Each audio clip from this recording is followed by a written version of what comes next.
ريحة وسمع لي خزر في قعدات طويلة وتمتع بيا بالنظر، تشوف ناس كثيرة فيا لغتنا تنهدر باللهجة الجميلة، معايا يزها الصغر والكبار في عائلات كبيرة في البلد ولا في الغربة،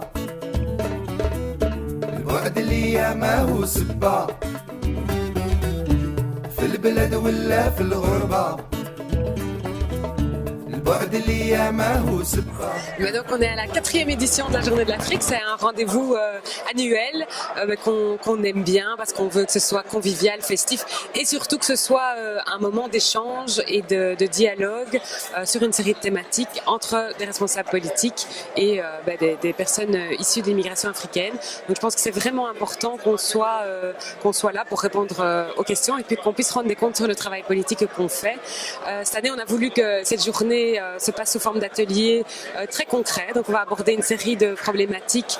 Je vais vous citer par exemple les mutilations génitales féminines ou la violence policière, les rapports entre les personnes d'origine immigrée et la police. Donc je pense que c'est des questions qui se veulent très concrètes. J'aimerais bien qu'on puisse venir avec des conclusions, des recommandations et qu'on puisse évidemment donner un suivi de cette journée. Donc c'est à la fois une journée de fête de la diversité, mais aussi une journée de travail. On parle d'XL. Comment se passe ici la diversité? Écoutez, XL, c'est plus de 170 nationalités différentes, donc on est très fiers de cette richesse, cette multiculturalité. On voit ça vraiment comme un point positif et un trait de personnalité de notre commune, vraiment. Vous savez, il y a évidemment tout un quartier africain à Matongué, mais il y a aussi beaucoup d'autres nationalités sur le territoire et je pense que c'est vraiment pour nous une source d'enrichissement. Mais comme un partenaire, enfin comme un continent partenaire et ami, et nous avons, quoi qu'en pensent certains, quoi qu'en disent d'autres, nous avons un destin commun ici à Bruxelles, mais évidemment en Afrique également. Alors ce qui est important aujourd'hui, c'est de rencontrer toutes ces associations qui travaillent au mieux vivre ensemble, au mieux faire ensemble ici à Bruxelles. Et donc on le fait maintenant depuis quelques années. Je pense que ça devient un rendez-vous incontournable pour l'ensemble du monde associatif, de tous ceux qui aiment l'Afrique et de tous ceux qui veulent faire en sorte que Bruxelles et l'Afrique puissent mieux travailler ensemble demain. Alors, Bruxelles devient incontournable, surtout que c'est la capitale de l'Europe. Cette semaine, à Genval, on accueille plusieurs délégations africaines qui veulent investir ici maintenant de retour en Belgique. Et de l'autre côté, c'est vrai qu'il y a beaucoup d'entreprises bruxelloises qui recherchent de nouveaux marchés à cause de cette crise et l'Afrique est l'avenir. Oui. Et je pense qu'on doit travailler dans un esprit qui vise à ce que nous sortions tous gagnants. Il ne s'agit pas de retomber dans les excès du passé. Aujourd'hui, nous devons nous considérer les uns des autres comme partenaires égaux. Et donc, dans tous ces partenariats économiques, nous devons viser une chose, c'est que à la fois Bruxelles, mais aussi l'Afrique en sortent gagnants. Mais très bien, 4e édition des Journées de l'Afrique, c'est la 3e année consécutive où nous sommes ici, donc pour cet événement. Nous avons le privilège évidemment de couvrir cet événement. À titre personnel, j'anime en fait la partie officielle au niveau de la plénière. Et donc voilà, nous allons évidemment, comme les années précédentes, nous réunir pour aborder des sujets importants qui intéressent la communauté africaine en général et bien évidemment prendre des résolutions. Alors, évidemment, avec ce qui se passe sur le continent, il y a beaucoup de désespérance et les gens font parfois le choix de traverser la Méditerranée au péril de leur vie pour trouver une vie meilleure. Mais on se rend très bien compte dans les faits que c'est très compliqué parce qu'en réalité, vous avez des réseaux, vous avez des filières extrêmement mal intentionnées qui surfent sur cette détresse humaine pour proposer tout et n'importe quoi au mépris de la sécurité avec les drames que l'on connaît. 800 morts la semaine dernière, environ 1500 en l'espace d'un mois, c'est effrayant. Aujourd'hui, c'est un grand moment puisque j'assiste à la journée de l'Afrique et j'ai découvert quand même pas mal d'associations africaines que je ne connaissais pas, qui travaillent sur le terrain autant qu'ici qu'en Afrique. Il y a des associations qui travaillent avec les femmes, avec les jeunes, avec les enfants, qui travaillent pour la reconstruction de cette diaspora qui vient d'Afrique.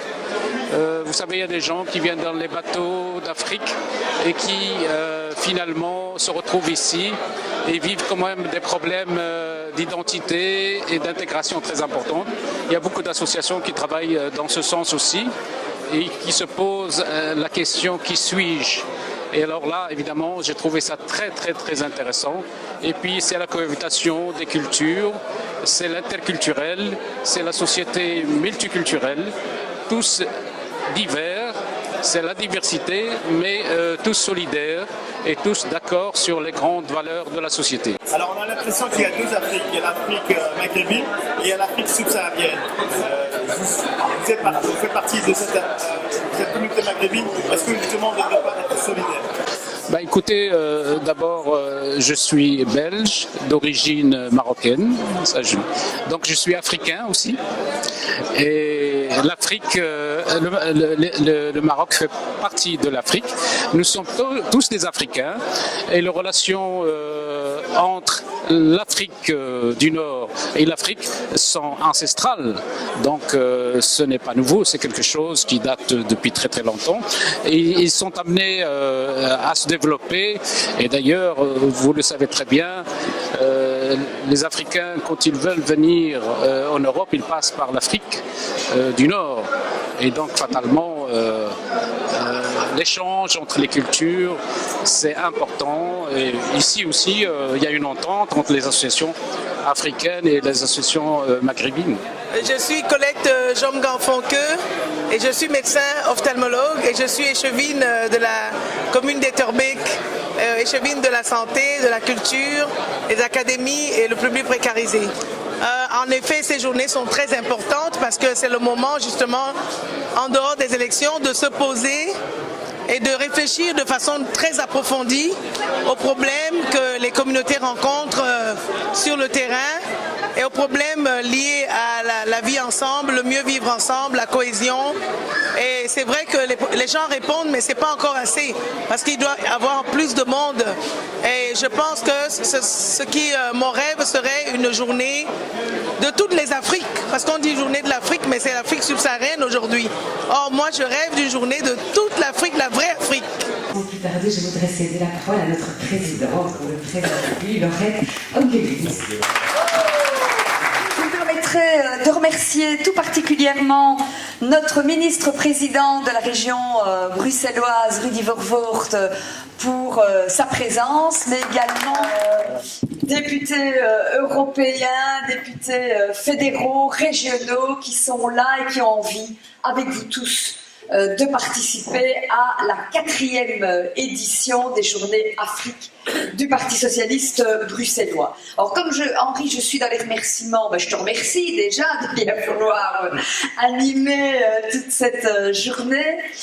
Et je voudrais vraiment saluer les travails de Caroline Désir, de Marie Arena et de Béa Diallo, qui avec toute l'équipe de la Fédé, mais aussi avec leur équipe, ont permis à cette édition de se tenir. Ça n'a l'air de rien, mais c'est vraiment beaucoup de travail que d'organiser une journée comme celle-ci.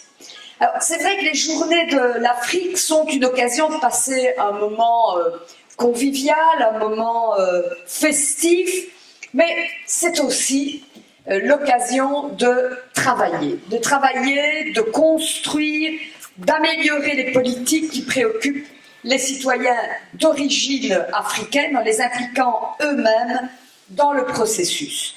Et aujourd'hui encore, nous avons, et je les en remercie, la chance d'avoir des invités exceptionnels pour des ateliers qui s'annoncent d'ores et déjà intéressants. Les Journées de l'Afrique sont aussi, je le crois profondément, un moyen de célébrer cette diversité à laquelle nous tenons tant. Vous savez, qu'en cette période de repli sur soi, où de plus en plus on nous apprend à ne plus partager ensemble qu'une même peur, à savoir la peur de l'autre, il me paraît essentiel de profiter de ce type de journée pour rappeler que la diversité, c'est avant tout une formidable richesse. On le constate tous les jours, certainement plus encore en période de récession économique. Les discours démagogiques, les discours simplificateurs refont surface. On cherche des coupables, on cherche des boucs émissaires. Et finalement, on nous apprend à voir l'autre ou à revoir l'autre comme étant un étranger.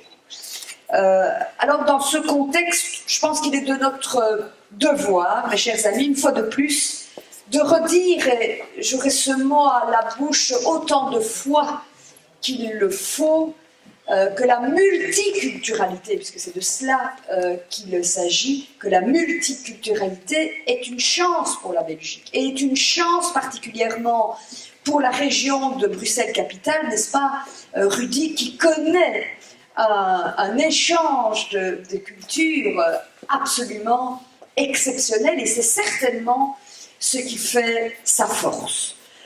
Une chance parce que nous avons besoin les uns des autres, parce que ce qui blesse les gens dans leurs convictions, dans leur identité, dans leur bien-être est absolument contre-productif. Cet ensemble uni en paix avec notre diversité et fort de notre égalité que nous pouvons construire de grandes choses. L'avenir des uns, nous le savons, nous, ne peut pas se construire dans le malheur des autres. Je crois qu'au contraire, le progrès collectif naît du développement, de l'épanouissement de chacun, de la diversité de cultures.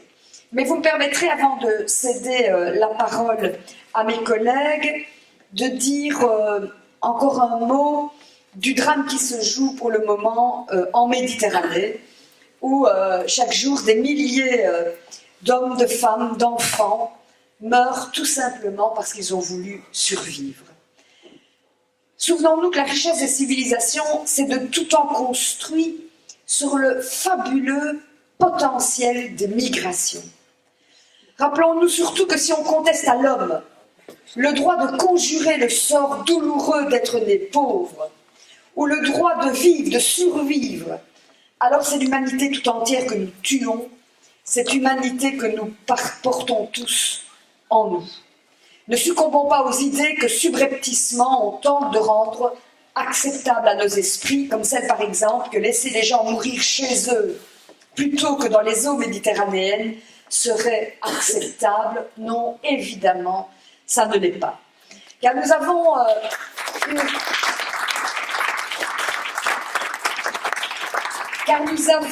une responsabilité particulière vis-à-vis de ces personnes qui fuient des guerres dans lesquelles nous nous sommes souvent engagés. L'Europe, dans laquelle je crois, et qui peut être un formidable projet, si enfin elle quitte ce rôle de curateur des États, mais aussi la communauté internationale dans son ensemble, et chacun d'entre nous avons une responsabilité vis-à-vis de ces peuples oubliés, abandonnés, sacrifiés. Ils font partie d'une même humanité, ils ont les mêmes droits que nous, et même s'ils ne les possèdent pas encore. Et si l'Europe et la communauté internationale ont un certain rôle à jouer, je le disais tout à l'heure à Henri, nous, socialistes, avons une responsabilité évidente. Nous qui croyons à la solidarité, qui croyons au progrès, qui croyons à l'émancipation des peuples, plus que quiconque. Nous avons un devoir, celui de trouver la force de changer le monde, chacun à notre niveau, plutôt que simplement de l'observer et de le décrire. Nous avons le devoir de combattre et de dénoncer sans faiblir cette pauvreté, ainsi que l'exploitation qui en est faite, mais aussi sans aucun doute l'indifférence que face à elle, certains cultivent. Voilà ce que je voulais vous dire. Nous avons vu des images, toutes et tous, absolument insoutenables. Et je veux dire que par rapport à ces images, par rapport à cette réalité, ce ne sont pas que des images, entendre des propos simplificateurs, des il n'y a qu'à, de la condescendance, ben voilà, il y a des trafiquants, c'est très embêtant, ou dire ils ne devraient pas essayer de venir en Méditerranée, je trouve ça horrible, absolument horrible, nous devons le dire, mais nous ne devons pas seulement dénoncer ces discours, et nous aurons un de nos ateliers consacrés justement à la situation internationale, la coopération au développement. Je remercie ici les députés bruxellois. Il y a aussi un député wallon qui nous a rejoint, Stéphane Krusner. C'est toi aussi, je pense, qui va animer cet atelier. Il y a aussi cette volonté pour le Parti socialiste de participer mieux et de manière peut-être plus intelligente à une véritable coopération au développement et une politique africaine démocratique. Je sais que vous y êtes évidemment particulièrement sensibles. Voilà mes chers amis, le programme pour la journée, Caroline vient de vous le dire, va être important. Et vous savez que j'ai un mot d'ordre, c'est que on ne discute pas pour discuter. C'est pas ça que je veux. On discute ensemble pour avoir des conclusions. Et sur base de ces conclusions, nous socialistes, nous agissons. Nous agissons dans nos communes, nous agissons à la communauté française, nous agissons à la région, dans nos régions, nous sommes majoritaires, nous agissons au Parlement fédéral, nous agissons au Parlement européen, nous prenons nos responsabilités partout où nous devons les prendre, c'est notre engagement. Vous n'êtes pas ici simplement pour faire la fête, vous n'êtes pas ici simplement pour discuter, vous êtes ici avec nous pour décider ce qui fera notre action pour l'année qui vient. Merci d'être là et bonne journée à vous.